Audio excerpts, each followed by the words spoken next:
So peace, family. This is attorney Taalib Saber with the Saber firm. We're back on my YouTube channel. Today, we definitely have somebody dope. He is an author, an educator, and a motivational speaker. Some of you all may know him because his picture of Colin Kaepernick on the door, decorating the door as Colin Kaepernick, went viral. But he's much more than that. My brother, Glen Mourning. Yeah, thank you for having me, man. No problem, brother. Thanks for coming on. Of course. Yeah, so tell the people a little bit about your background, Yeah, so I'm in DC currently, but the story starts, 6 hours north. I'm from Connecticut. I grew up in Danbury and a housing project that actually my grandfather back in the 70s was a part of developing. His generation, my grandfather's folks, they came up from North Carolina back in the 30s and the 40s. And they really set the foundation for what it meant to be an African American in a predominantly, unfamiliar town. At the time, Connecticut wasn't necessarily as diverse as it might seem to be now. But my grandfather was really the foundation for bringing all of his siblings, being one out of 8 back in the day, all the way to Connecticut, just through his faith in just taking a leap into an unknown, unfamiliar situation. It was a fast forwarding. My mother is the oldest of all 6 of his kids. She dropped out of school, as a sophomore in high school. The support financially wasn't necessarily there. Aside from my grandfather working in a factory, there wasn't a strong foundation for folks who had careers. Education wasn't necessarily a priority. And just luckily enough, having been an athlete growing up and being introduced to certain folks that could see the potential in you, it really gave me an opportunity to step out from some of the paths that my relatives and even, unfortunately, one of my brothers had chosen in terms of trying to get out of a messed up situation, but not necessarily having the tools or the positive tools, I would say, to sustain anything other than somewhat of a life of crime. And it really sends with education. So my mom, again, just, in short, my mom didn't necessarily have the building blocks for it. So I learned most of what I'm using now and how I'm sharing my story now not from someone telling me how to do it, but seeing it done the wrong way. And I knew the results and the consequences of just continuing along that path.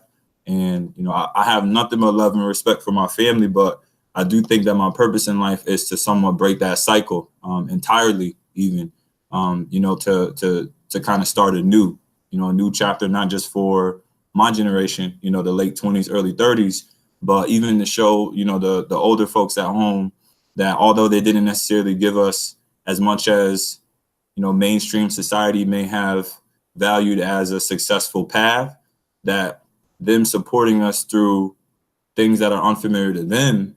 Like, what you mean you want to go to school after high school? Like, we don't do that. Right. You know what I mean? Like being able to support that, it was kind of like not support that, but being able to just encourage them so that they could actually be a part of our success. In short. So yeah, I'm in my 9th year as a reading teacher between grades 4 or 5 and even 1st grade at one point.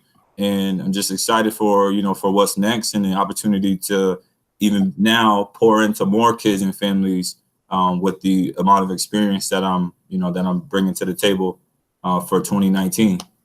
One of the reasons why I wanted to really talk to you and build with you is because of the fact of what your background is and that you are a Black male educator. So with that transition that you had going to college, and you went to the University of Connecticut, right? Yes. Okay, so you playing football at the University of Connecticut. At what point did you decide, okay, I don't want to pursue a football career, but I want to get into education? It's tricky, man, because I don't think any kid on a scholarship really approaches it with that mindset at all. Right. I mean, me included. for the longest time, and I found some cool little artifacts digging through some boxes from moving from here to there, from Maryland to VA, back to Connecticut and what have you, that my dream was to make it to the pros since I was 8, 9 years old. And, you know, I can't say that dream ever dissipated entirely. But what happens is there's a time where, you know, a lot of, especially, you know, the brothers that make it on a full ride, because they don't necessarily see a way out from their circumstances any other way, they tend to hold on to it well after that window of opportunity is kind of, you know, no longer as easily accessible.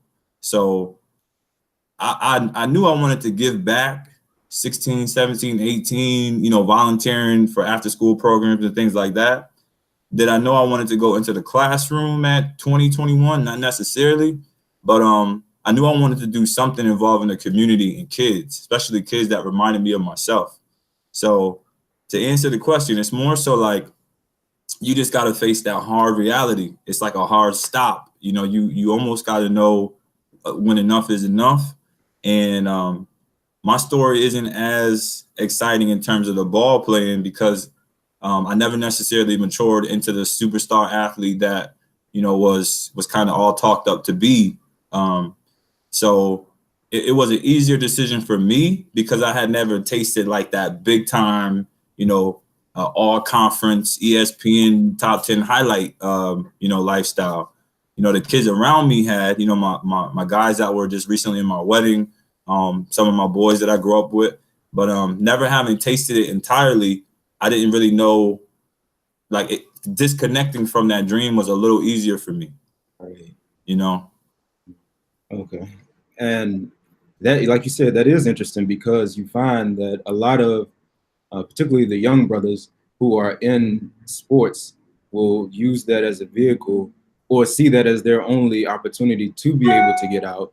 And very rarely do you see, you know, this overwhelming group that says, no, you know, I'm not going to use this. I'm actually focus on education and use that as a tool or a vehicle to go forward and be successful in.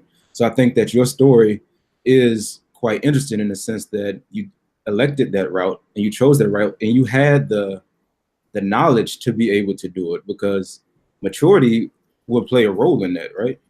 Yeah, and I think it's not only growing, learning, reflecting in terms of maturing perhaps, but it's also like think about it. If what you're coming from is, you know, folks telling you your whole life you a big fish in a small pond, right? Especially if you know you one of these young boys out here, super talented, man, everybody just passing you along, you know, struggling in academics, but on the field you a superstar. So it gets to the point where it's like we're fostering and we have been fostering this culture of, well, you do the minimum over here, but you're going to get the maximum results with the football thing or the basketball thing or, you know, with the hoop dream, regardless of whether it's football or basketball. And I think what we're doing is such a disservice to kids, and not only, you know, young African-American athletes, man, but I think the whole system in general has this false sense of, you know, instant gratification. You know, everything that they see, especially with social media now, is like, you know, overnight success, but really nobody's really taking the time to break down that, like, yo, this ain't no overnight nothing. Like, this started at 8 years old. This started with somebody coming alongside you at 8, 9, 10, and 11, and also giving you the soft skills, the people skills. You know, I tell kids all the time, I'm like, it's somebody faster than you. Yeah. And it's probably somebody smarter than you. But I bet you that there's somebody that's smarter and faster that might not necessarily hold the door for the person behind them. I think a window that opened for me one time was I was at camp, and just a real quick story about, you know, that's kind of relevant to this whole topic. I didn't get my scholarship because I was really making noise, you know, on the East Coast like that. I went down to Notre Dame as a sophomore. Well, we went out slightly west to Notre Dame as a sophomore. And this was when Tyrone Willingham was the coach. So they had a black head coach at Notre Dame. And I could remember, like, everything I did was I was the first to get in the line. I was the first to try to do a drill. I wasn't the nicest at it, but I was first. I was encouraging kids on from other towns, and it was like a different. It was like a different person. It was a, like my charisma perhaps, or my passion had just kind of taken over. Even though they had some 5-star recruits that was like, "Hey, yo, man, nah, man, I don't need to go again. Like, y'all know who I am." Like, I'm like, "Nah, I don't know you, bro. I'm going 3 times." Y'all already went, man. I'm already ran my 40. Nah, I'm about to run it again because I could run faster than that. So it got to a point where people were like, "Yo, this little kid is hungry." You know what I'm saying? And I think that's all a part of this thing. But we got to start teaching these young men that you can't let it turn into acerbation, right? It can't just turn into like, you can't be so cocky to the point where you're frustrated when you don't see the success right away. Because, it's gonna be times even in my next, step where there might be an anticipation that somebody might know my name or know something about me. But every single day you gotta come to the table like don't nobody know you. Like, you the hungriest working teacher in the world every day. And even when you get some of that success, you still gotta remember that, serve others and become less of yourself. You know what I mean? Like, that's the mantra right there.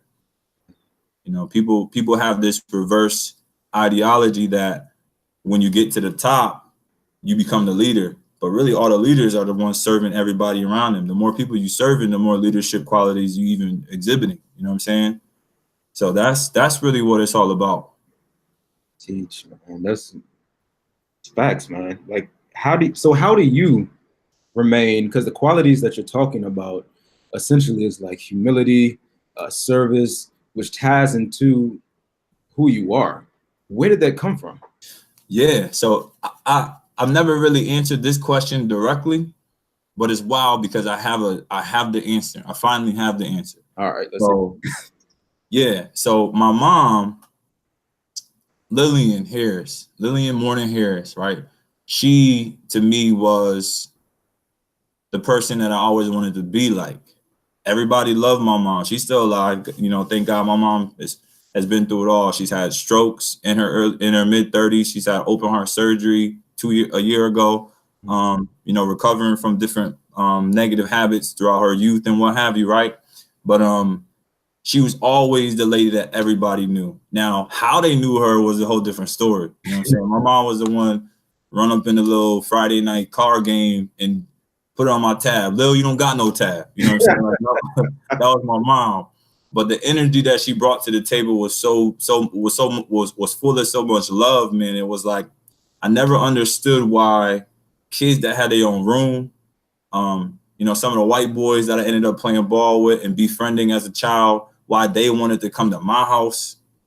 We talking, 700 square feet, 10 people in the room, head to toe with it, like ramen noodles type, you know what I mean? Like, and I'm like, yo, why do y'all want to be over here? And it's crazy because I just realized that it was because there's a type of love that my mom was giving to people, regardless if she ain't no money. You know what I mean? It was just it's just the energy. So the type of love that my mom was giving, I really never seen anybody give that back to her. And when I started to realize that, like, regardless if financially, if you're struggling, or mentally, if you're going through something, at the end of the day, if you can't show me the type of love that I want somebody to show my mom, then we not on the same page. So we had a book event yesterday at Walls of Books in DC, and my wife was like, "Yo, stop giving away the books for free." And I'm like, nah, like, she just said she don't got enough for it. You know what I mean? So there's a part of me that just wants to just give and give and give, because that's what my mom showed me. She didn't show me how to make it to college. She didn't show me how to, you know what I mean, how to keep my taxes straight. She ain't show me none of that financial literacy stuff. But what she showed me was, you show people love regardless, and at some point it'll come back to you. You know what I mean? And I think that in itself is the reason why, in my pursuit of education and, now finding windows of opportunity to give back to communities that I'm not even necessarily genuinely a part of, you know, because I'm from Connecticut, but I'm down here in DC, popping up in Southeast, all over the place, like we family. Whether or not I get that back right away, that's not my issue. I'm still gonna dish out the love, because that's our purpose. That's one of the main purposes in this whole life.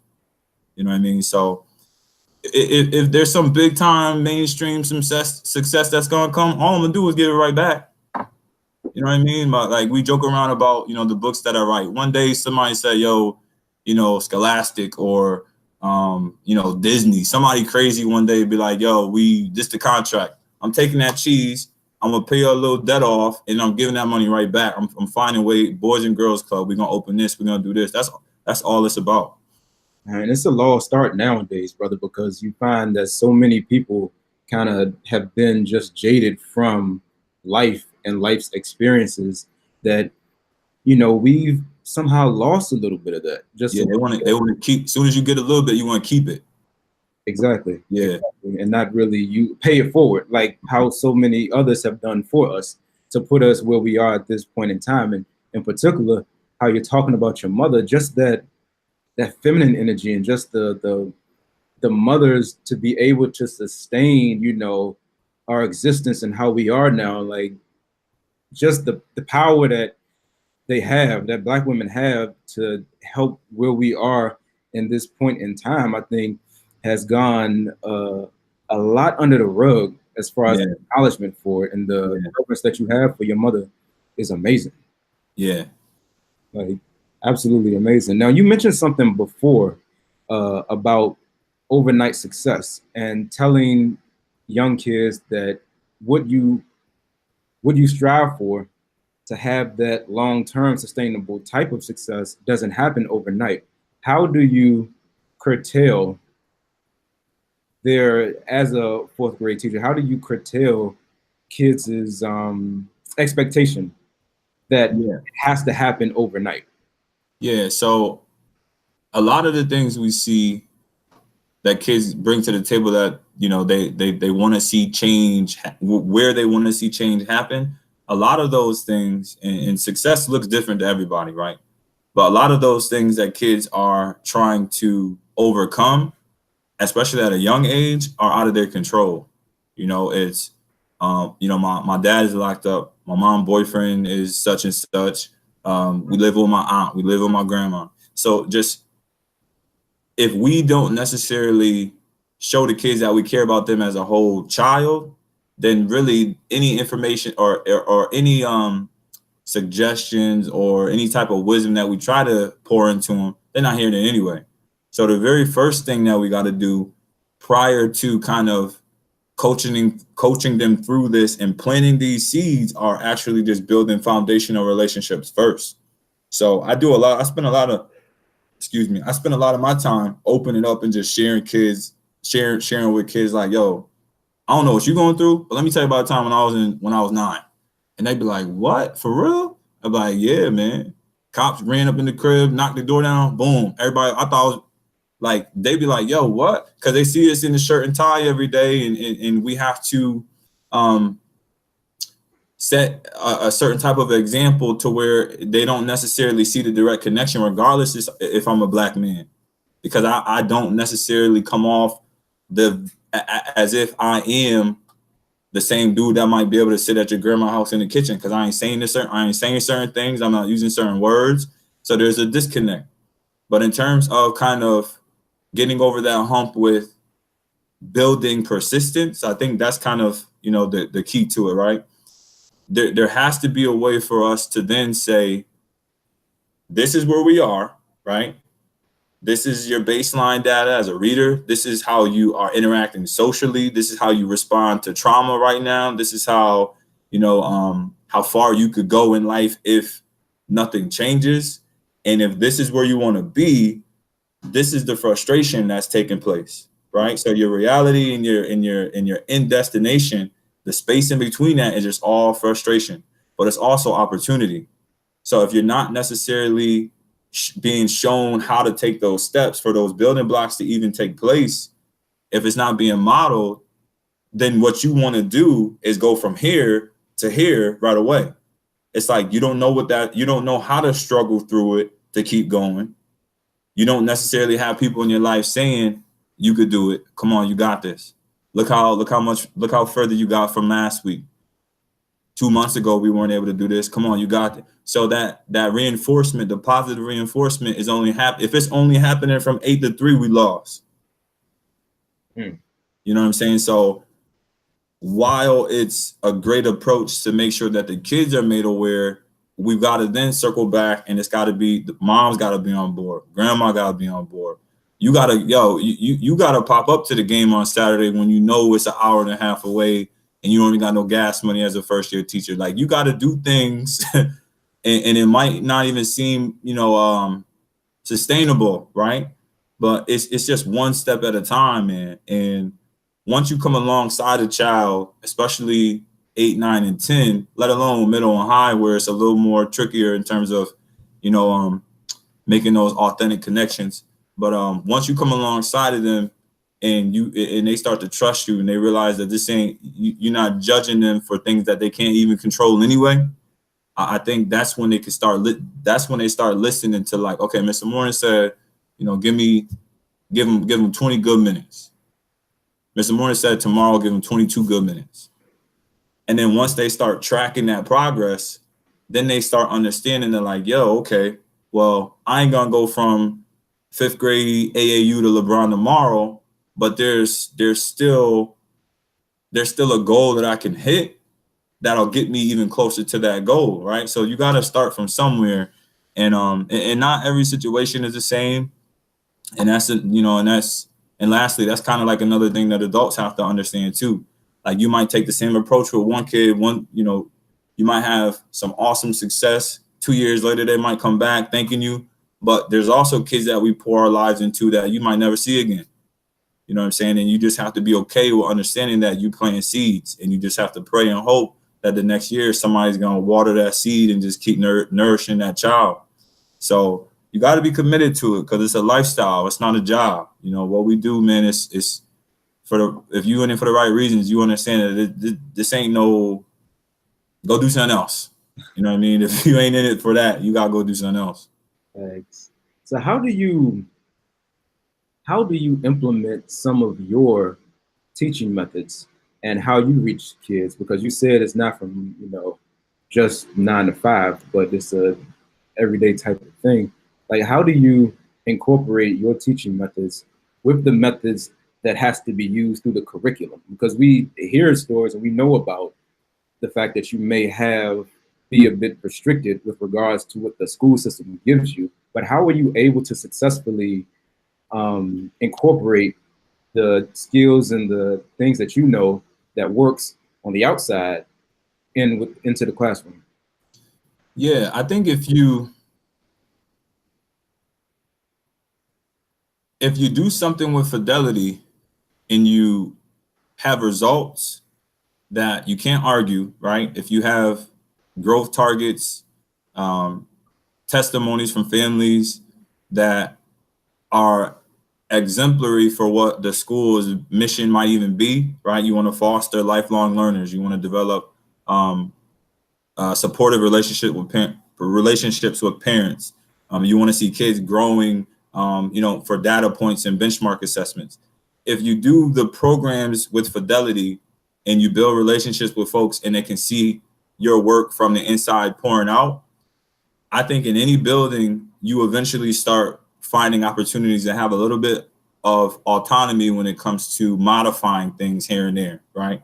I think anybody, regardless of if you're in a charter, a traditional public, I think if you're showing folks that you can do what they're asking you to do as an expert, then naturally there's going to be a little bit of leniency. Like, okay, well, the schedule says 9 o'clock, you're supposed to be doing this, but y'all usually, and them kids, and he got it tight in there. They doing a little movement break. So then once you start proving, I don't want to say proving yourself to folks, but once you start developing that reputation that you are an expert in your field, I think, like I said, naturally opportunities to mix some of the curriculum or bring in some of these awesome ideas. And I'm gonna give you a quick example in a second. But I think a great leader in your building, if you aren't the leader, a great leader will recognize when they have developing leaders in their building, people that are willing to take a risk, but will also be accountable if that comes back to bite them. Because if in education, what a lot of folks do is just point the finger when something goes wrong, as opposed to reflecting and saying, you know, that isn't an area that I can grow in, and I've learned this lesson from it, and now I'm going to apply this strategy in terms of being able to receive critical feedback, right? But you see it all the time in social media right now. You got the teachers that go viral for the daps and all of that. And then you see, you know, some of the young white women in America who are 50, 60,000 followers on social media. And people think that, you know, they're these magical teachers or whatever. But at the end of the day, it's like, but is it authentic? You know what I mean? Like, who are you doing this for?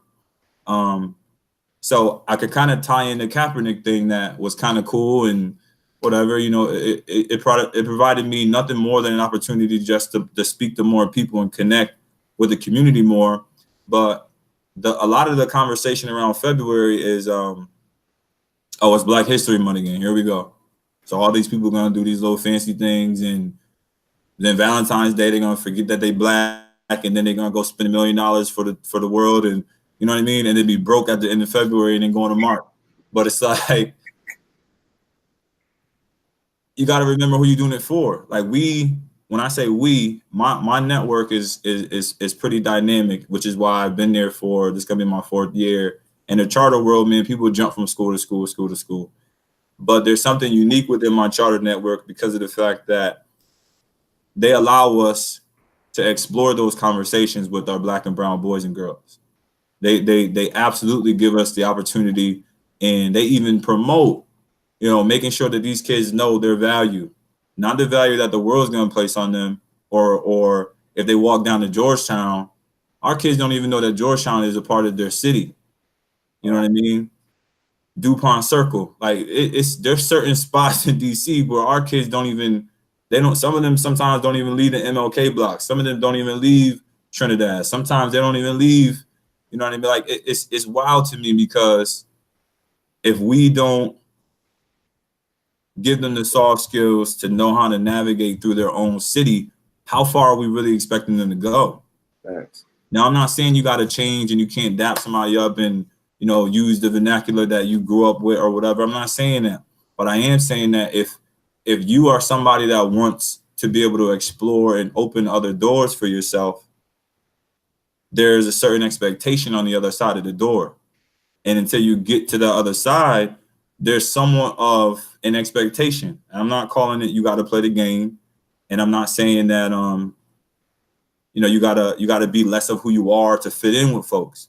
But I am saying there's a certain level of a very respectable approach that you have to take in this world, regardless if you're in a Black community, a white community, it don't even matter. But tying it back to how I can implement some of the cool things that I've done is because that's at the heart of it all. If the lesson is, you know, for example, and I'm gonna be short because I'm not too sure how many questions, you know, you have, and on to honor your time. But if the lesson is teaching main idea with nonfiction text, mainstream curriculum is gonna give you Helen Keller, they're gonna give you Anne Frank, they're gonna give you, I mean, you could keep it going. You can name them all day. One of the most recent articles that I was supposed to use was on Theodore Roosevelt. I said, okay, if the purpose is to identify the text structure and then get to the main idea piece, if all I need to know is that this is written in sequential order, because we're looking for the most part, we're looking for author's purpose and key phrases that suggest that there's timestamps involved, right? So you can follow some type of a pattern in order to then understand what's taking place during that era, to then get to the main idea or what the author's perspective was, what is most important in this body of work, right? There's really nowhere in the country that's going to say, no, you can't use an Oprah Winfrey article or a Denzel Washington article, or a you go as far as Maynard Jackson article, or like there's nowhere in the world that's going to say don't use those articles if the kids are developing those skills. But you as the teacher have to be able to say, yo, my kids met this assessment, they met the benchmark, they mastered the strategy, they mastered the standard, and here are the results that y'all want to see. But you're going to also get the results that you want because now they have value to their lives. They could connect with what we've been spending 2 hours on.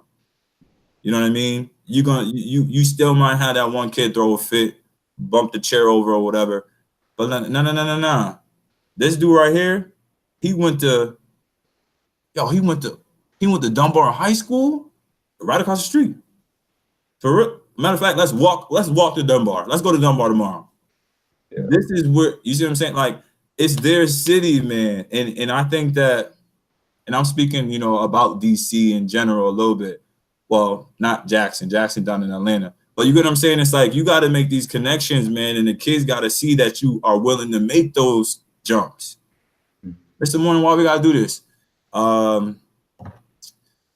Because the lady said I got to do it. I used to say that, and now it's like, Mr. Mourning, I don't want, man, you know what? You're right. So let's do this today, and then tomorrow, matter of fact, I'm gonna bring y'all up for lunch, and we're gonna Google some stuff. You know what I'm saying? Like now, they not only are they learning during their lunch period. Come on, man, that's a whole nother. Not only are they now looking at like we don't have to be confined to this hourly scheduled block of time to learn. Mm-hmm. Matter of fact, meet me at the bookstore on Saturday. Bring your mom. I'm gonna raffle off some stuff. I'm gonna chop it up with y'all. I'm gonna give you some free stuff, and then I'm gonna hit y'all with this history lesson. Oh, you know what I'm saying? Like it's bigger than us, man. We gotta just be willing to find ways to really to make them see it. You know, that's what we need, man. Because it's like, just think, I didn't have that growing up. Like I didn't have that teacher growing up. So you either understood it or you didn't. Keep it moving. Exactly. So, and it reminds me much of, I know you teach reading, but it reminds me of what educators would say about math and how a lot of people just don't like math. And I remember listening to one lecturer who was a mathematician, and she said, it's not that you didn't like math, it's that you probably had a bad math teacher. You know, in the way the concepts were broken down in certain things. And then I ran across a sister who was, I think she was a biophysicist, and she was breaking down how she taught chemistry to some kids in a way, in the form of cooking. And then how she taught, I think it was physics, to boys through football. So just the teaching methods, I think, are critical and key to what you're talking about, and the way that you're describing it. It's like, yeah, these kids definitely would have a better opportunity to understand and get the concepts that you're teaching them. Yeah, and one other approach that I think is cool to mention, I've used, and it's going to sound a little cliche until you understand where I'm coming from. I've used rap, not in the sense of, you know, some of the empowering rap lyrics, you know, especially from like the 90s and in the late 90s. I'm not talking about the hip hop movement itself, but I'm talking about actually creating lyrics on top of beats that kids listen to now. Right? Like I remixed the Kendrick Lamar what is it? It's not, is it called Think About Me? Or Sing About Me? Sing About Me. I remixed Sing About Me. I woke up this morning excited to teach it in case you miss school tomorrow. I'm hoping one of my lessons will free your mind. We don't seem to teach nothing important. Teachers ain't really supported. Kids see nothing but struggle in their life. See, education is really the key. And these approaches we call learning ain't working for me. See, last class there were too many distractions or reaction from kids who struggle in classes. I know exactly what happened. You come on, man. Like I'm telling you, right? It's like, and then when you bring that into the space, then the kids see, and I ain't saying everybody gonna be able to do it, but that's my approach. And the kids be like, yo, and then it's like a whole nother, and they don't see you as a teacher, they see you as, yo, that's Mr. Mourning. Right. You know what I mean? I'm gonna be Mr. Mourning to some of these kids forever, man. They're not even gonna know what grade I had them in. Mm. But you know, and then a part of that is like you just gotta talk to them, man. And if you can't tell me 2-3 things about every kid in your room, then you ain't doing it right. Straight up. When I become a school leader, I should be able to go to you and say, yo, how many siblings they got? Oh, you don't know that answer? Okay, well, what's your favorite subject at least? Oh, you don't know that answer? Okay, who at the house? Mom and grandma, or just mom or mom and you gotta give me one of those. And I prefer if you give me all 3. You know what I mean? Like it's gotta be a us thing. It ain't a teacher student thing. It ain't a teacher parent thing. It's a us thing, man. And that's the core of it. Man, you throwing it back to that old school teaching. But that's what it is. Yeah, that's so much needed. Like that's amazing. Yeah. Now I also read something about you have a mentoring organization, right? Yeah, so I moved down to DC, having been a part of Men in Action, which was spearheaded at Capital Preparatory Magnet School in Hartford, ran by Dr. Steve Perry, who is currently at Capital Prep Harlem, the school that Diddy just opened. So the principal, my first principal, is now, he did Dr. Steve Perry. He did Black in America 2 with Solid O'Brien. He's getting ready to have a show on Fox or something cool and giving back to families and stuff like that. But what I did was I just took the concept, stayed in touch with the folks that up there, and brought it down here. And MADE is literally what we're doing in terms of, I want to say, our Saturday Academy, because we work on Saturdays. But I can tell you that right this second, we're not in operation right this second. Okay. But we are going to be able to roll this into the following school year as soon as June hits. So I didn't want to be a part of someone else's program to mentor, because I don't necessarily know if the same approaches that I'm going to agree with will be implemented in someone else's program. So I know what my vision is, and now I'm aligning myself with folks that are also, open to hear those type of approaches. And when I say those type of approaches, I really just mean, being in community with folks, meeting outside of just regular school hours, Saturday, inviting kids and their families, even to appropriately, but inviting them out to like barbecues and things like that. Because I had a mentor from first grade all the way through. His name is Herman Izzard, and he's an older gentleman now. So traveling is a bit tough. I believe he's at home now, his family taking care of him, what have you.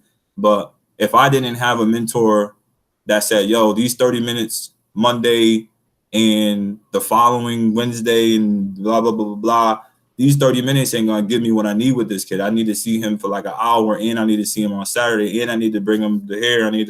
So again, it's just like all about community, man. It's consistency.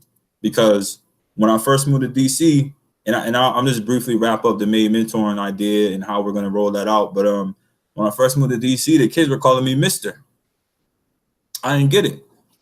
I'm like, I swear I told them my name, man. My name is on the board. It's September, it's October, it's November. They still call me Mr. because they're so used to men leaving them. They just call you Mr. because they don't need to ruin your name. Wow. You ain't coming back anyway. Yeah. So when that hit me, I was like, yeah, you already know what the needs are, but you can't make assumptions that everybody needs the same thing. You know what I mean? So, but MADE stands for Men Acknowledging Dreams Early. That's what MADE stands for as an acronym. And it's basically to partner up with, again, the family, the child, and to start putting like this resume of academics and social behavior together as early as 2nd, 3rd grade. One of my best friends at home, who is a media production specialist now, he's getting ready to do some awesome projects. But he mentioned to me the other day, he's like, yo, when we was in high school, when we were in high school, if the coaches showed me that this 2-0 ain't gonna get me in no doors, he was like, dog, I would have been doing everything, but I didn't know, and nobody told me. They just assumed that because I was getting a 2.0 that I was okay with that.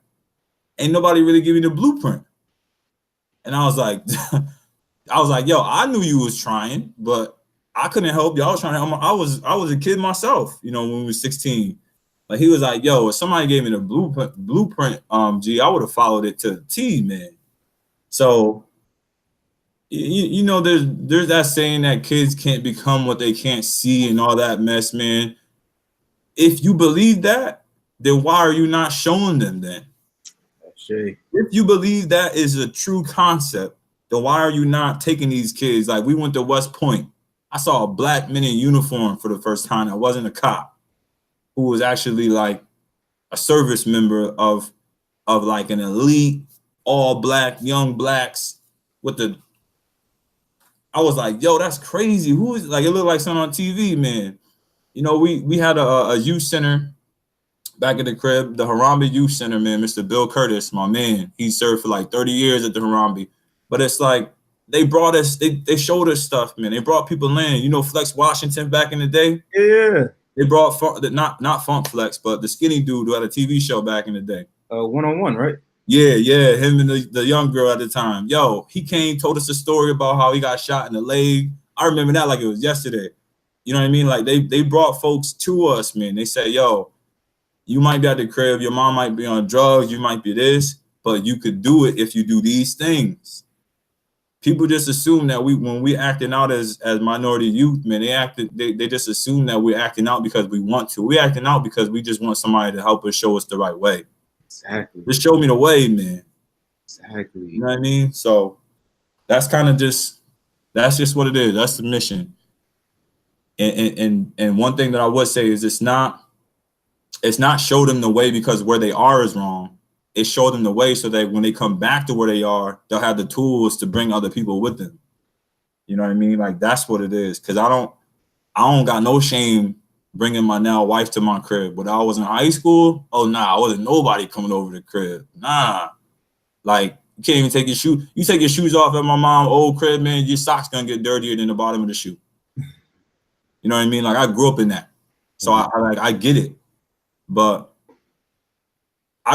we can't go back to that exact house anymore. But when I go back home, that's pride. It ain't nothing but pride when I go back. Cause I know if I didn't have those struggles, I wouldn't even know how to connect with people out here right now.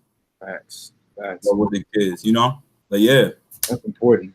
That's extremely important to stay grounded and stay rooted, you know, with everything that we're doing, especially the fact that you're impacting community the way that you're doing. That can be a way in which people that is a way in which our youth are able to connect with us. And now I wanted to touch on your books because you are an author and you have a couple of books.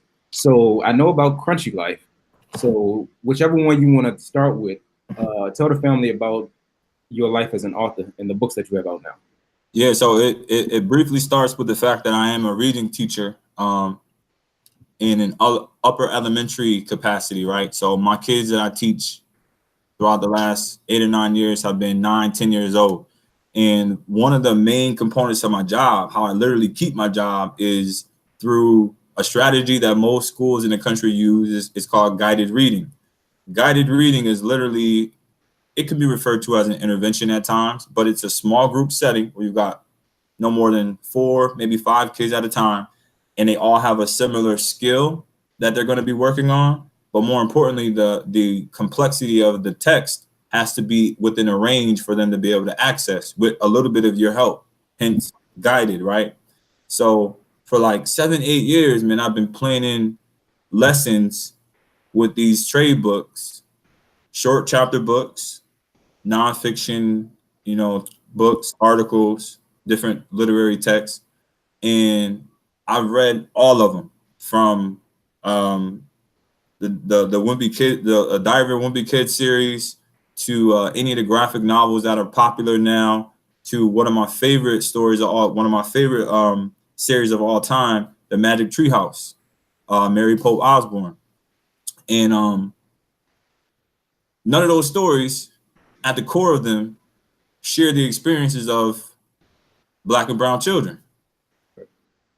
you might have all of the elements of fiction, right? And stories. You might have really complex characters that learn lessons, that have problems that they solve, interact with, you know, other kids and awesome dialogue or what have you. But ain't nobody really talking about the dad in jail. Ain't nobody really talking about mom working 2 jobs and coming to the school whooping you, all the kids laughing at you. And it's not a play on the cliches to you know, like to exploit my own community, but it's to let people know that, like, just because these things are happening don't mean that it ain't a rich experience. Like, this is real life. These are real life experiences. So with the Crunchy Life series, I basically took my childhood, the childhoods that I've been blessed to be a part of, and I've infused all of those experiences into one series. And the main character is a 10-year-old African-American student at the fictional charter school, Elite Public Charter School, which is a fictional location. He's right in the heart of DC. And all year, from September all the way to, they take the big state test in June, they go through all of these situations together, all the kids. So Charles, who's Crunchy, Jamal, Kelvin, even names that kids are reading in the text don't necessarily even reflect, you know, who they bumping elbows with every day. You know what I mean? And I think to that point, we are the best storytellers. And I will say that as confident as I don't know what. But we don't own our narrative. So right now, we need to tell the narrative. Some of the best African Americans children's books are written by white professionals through this perspective of, I've worked in that capacity. I kind of get it. I got some black coworkers, and I have the skill to get it into mainstream publication. So my thing was like, I don't care who says no, this ain't, you know, this isn't a quality text. No, this is the market, the demographic doesn't even read. So why would we pick this up? That's when I really lost it, because when I pitched the idea, it was like, you know, the majority of readers in America are between the ages of 40 and 60, and they're white women. I said, cool. I don't care about that. I'm writing stories for young black kids about them. And when they start reading them, they get so wrapped up into these stories that also have, popular fairy tales, kind of different renditions of popular fairy tales all mixed in it too, that all kind of go from the beginning of the school year through the whole end of the school year of one calendar school year, where the main teacher in the beginning can't handle the behaviors, she quits. And then, like I mentioned earlier, imagine the last time we spoke, imagine like LeBron James becomes the teacher. And then the kids are like, yo, this is crazy. The whole community is in an uproar, not in an uproar, but just like astonished by the fact that this celebrity athlete is now in the classroom. But unfortunately, the main character starts off on the wrong foot because he got into a fight. So he's trying to get himself out of country situations the entire time. These hard to swallow situations, these these predicaments where he's getting a short stick in every situation. So, but that's Crunchy Life in a nutshell. I wrote stories for our kids so that once they develop a love for reading, Crunchy Life is just the vehicle. Now, okay, all right, well, Miss such and such said, now I got to read this over here, because it might be on the test, or because you got to access that information to pass this science class in middle school, high school. So I needed to find a way to give our kids access. And it's going to be through entertainment, through Crunchy Life. But there's also all of the Common Core state standards. Like you said before, how do we get an opportunity to bring our own ways of working with kids on Saturday into a Monday through Friday? Right. You got to at least make sure that it's high quality. So not only is Crunchy Life relevant, but it is also critical thinking, deeply rooted in Common Core standards in terms of character development and plot. But yeah, Crunchy Life is the kids series. And then just lastly, I also have a self-help book for kids that shares testimonies of kids in our communities that have taken my advice, applied my advice, and can speak on the fact that it's working for them. And that's called Care More Than Us, The Young People's Guide to Success, about 100 pages. That's dope. Like that's the book right there. Soon as somebody reads that's of influence, that book is gonna be in every school in the country. I'm not even worried about that book. That's just that's gonna open up. That will give kids the tools that I wish. If you could sit down 100,000 kids in front of me right now and let me tell them all of the good things they need to do from now until they graduate from high school, it's in that book. Wow. So like just a step by step. Literally. Matter of fact, are they all downstairs? Because they're selling the truck from the book fair yesterday. But yeah. Care More Than Us. It's teaching you how to care more than us. That's why it's called Care More Than Us. Love it, man. I love it. So what is, from your background of an educator, an author, writing these amazing books and having these lessons and just the influence, what is your end goal?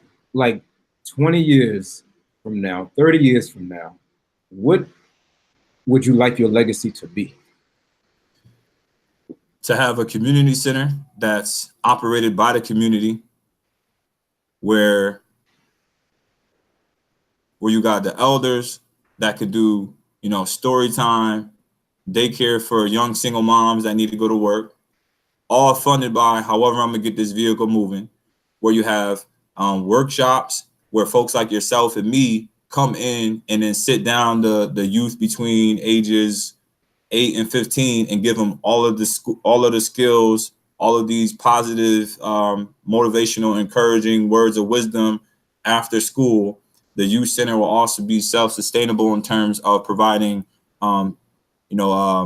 support with financial literacy for families, like the AAU basketball type of deal, workshops, parent workshops, block parties, getting funding to the fact where we could send kids on field trips so they can go see what else is out there in the world.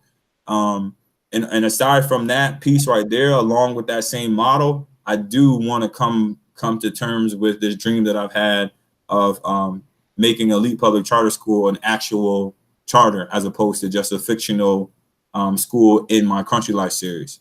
So to be in charge of my own fully operated charter network would be like if I could just, hit the genie up, boom, boom, boom, charter school, community center, books all over the country.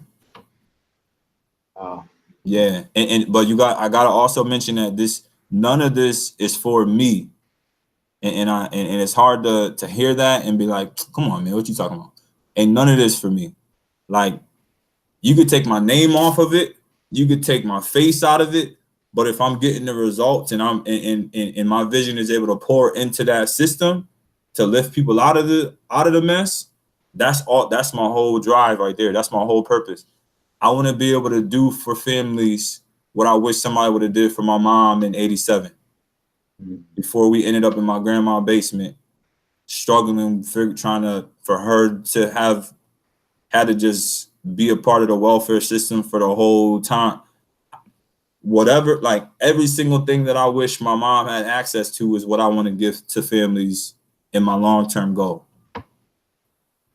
So how can we support you? Like, give the family your contact information. Where can we purchase the Country Life series? Like, so there's everything from my mission statement to my tutoring services to links for books, even recently ways to donate. All of that stuff is all in one central location at www.mourning, my last name Mourning, Mourning, Mourning knows, like knows everything, mourningknows.com. And I think what I would benefit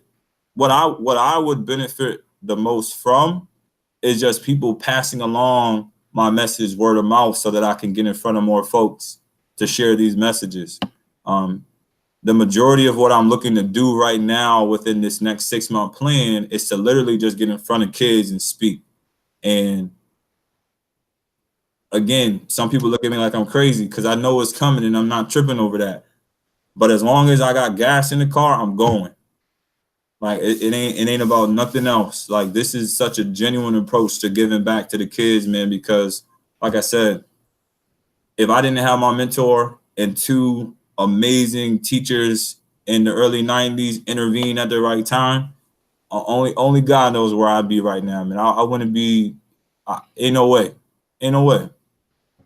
We give thanks for you, man, and everything that you've done thus far and that you continue to do in community. Thank you for blessing us for coming on and talking about what you do. That was Glen Mourning, author, educator, and motivational speaker. We're going to post all of his information underneath the video. Once again, brother, thank you so much for coming on. Yeah, man. My name is Taalib Saber from the Saber firm, and so we are. In light of Black History Month approaching and being right around the corner, we decided to do something a little different. I'm always trying to find ways to connect the kids in the community, or whatever you want to call it, inner city, urban ed. But at the end of the day, they're my kids. They're our kids, kids that we work with, kids that we love the most. I've always considered myself to be culturally responsive in terms of tying in concepts, biographies, history in general, that not only includes the stuff that you hear in traditional schools, but that actually highlights the positive experiences that Black and brown people have had in this country in terms of contributing to the overall development of what is now the United States. So stay tuned for what we get ready to do next. Shout out to Colin Kaepernick for being a role model for the last couple of years.